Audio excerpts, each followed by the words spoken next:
Harare, ville ensoleillée, d'antan connue sous le nom de Salisbury, est la capitale du Zimbabwe. C'est une ville autonome équivalent à une province située au nord-est du pays et bénéficiant d'un climat doux. Fondée en 1890 par un détachement militaire mobilisé par Cecil Rhodes et sa société British South African Company, elle est appelée Fort Salisbury sous le nom du premier ministre du Royaume-Uni, Lord Salisbury à l'époque. Le nom Harare prend son origine du chef traditionnel Nearawa qui, avec ses sujets, occupait la colline connue sous le nom de Copier, auprès de laquelle le quartier commercial de la ville s'est développé. Son nom Harare fut officiellement adopté en 1982, 2 ans après l'indépendance du pays. De cette colline, on peut contempler toute l'étendue de la capitale. Avant l'indépendance, Harare était le nom du quartier résidentiel des Noirs, connu aujourd'hui sous le nom de Mbare. Comme l'une des villes les plus paisibles, Harare se distingue d'être un endroit idéal où l'on a la sensation de vivre sous un été africain et où l'on peut profiter des produits de sa culture et son histoire.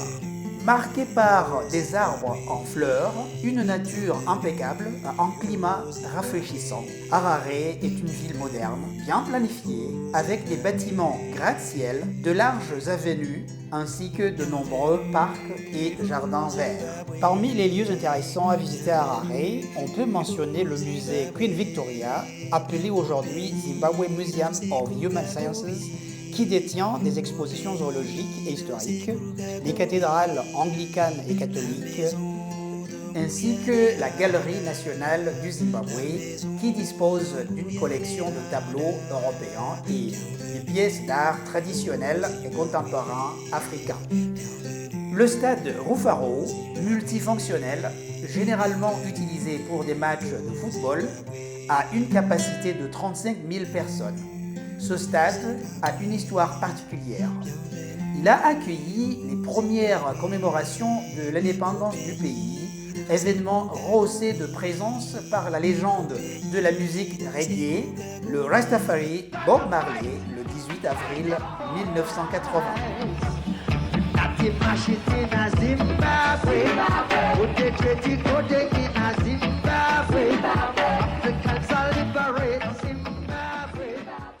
Il faut aussi noter dans la banlieue des Poefs, au sud-est de Harare, un parc aux rochers en équilibre, connu pour le pouvoir magique de sa nature, des pierres géantes empilées sous un ciel tout bleu, pierres dont l'image se trouve sur les billets de banque du pays.